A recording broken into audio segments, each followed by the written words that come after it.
You're watching ABC4 News, celebrating 75 years. And welcome back. Some conversations with kids are not easy, but that doesn't mean we should avoid them. It's actually important to talk about many of these topics like grief, racism, drugs, and many more with children. So today we have Abby Crouse with the Family Support Centers of Utah joining us again.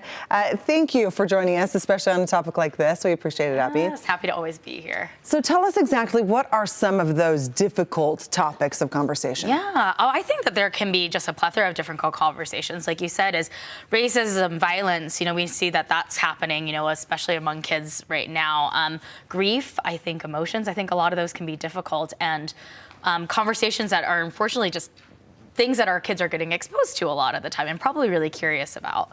Why is it? Why do you say, hey, parents, be aware of what these conversations are and also let's talk about it? Why are they so important? Yeah, well, so one is, like I said, one is that there's just a ton of exposure, right?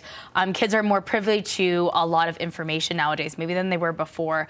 Actually being able to talk with our kids actually makes them feel safer with us. They feel more bonded to us. And having these conversations can help them kind of learn too, is how to absorb information that they're getting and become critical thinkers. Right, different ages, right? Different topics for different ages. How do parents approach this then? If they've been thinking, okay, this is a topic I do want to talk to my kid about. I'm sure every parent at home knows what that topic is. Whatever it may be, how are you supposed to approach your child? Would you recommend?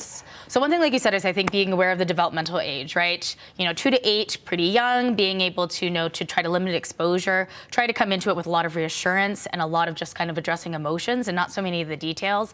With teenagers, I think that you can come to it. They're exposed to a lot more. We can talk about values. You can ask them open-ended questions. What would they do in situations? I think also too is coming into it calm and with a plan, right? What is it that you think that your kid maybe knows about this topic you're going to talk about, and what is the message that you want to leave them with?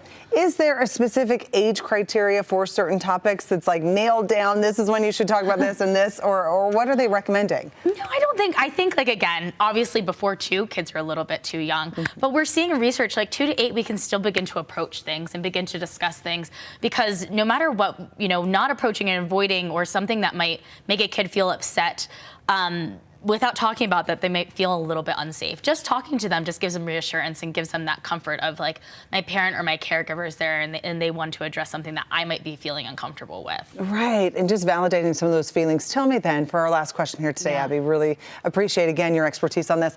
What else do you feel like are the overarching message you want parents to go home with today when approaching difficult conversations with your kids? Yeah, one is, do it because kids can tell when we're avoiding. Be honest about it, knowing that you don't have to have all the answers. It's okay to say, you know what, I'm not really quite sure about that question, but I'm going to get back to you. And then just be ready to acknowledge your own feelings and also theirs. Okay, so good. Again, Abby Crouse with the Family Support Centers of Utah. We appreciate you coming here today. We'll send it over to you, actually, Courtney, because we're hearing we have some breaking news.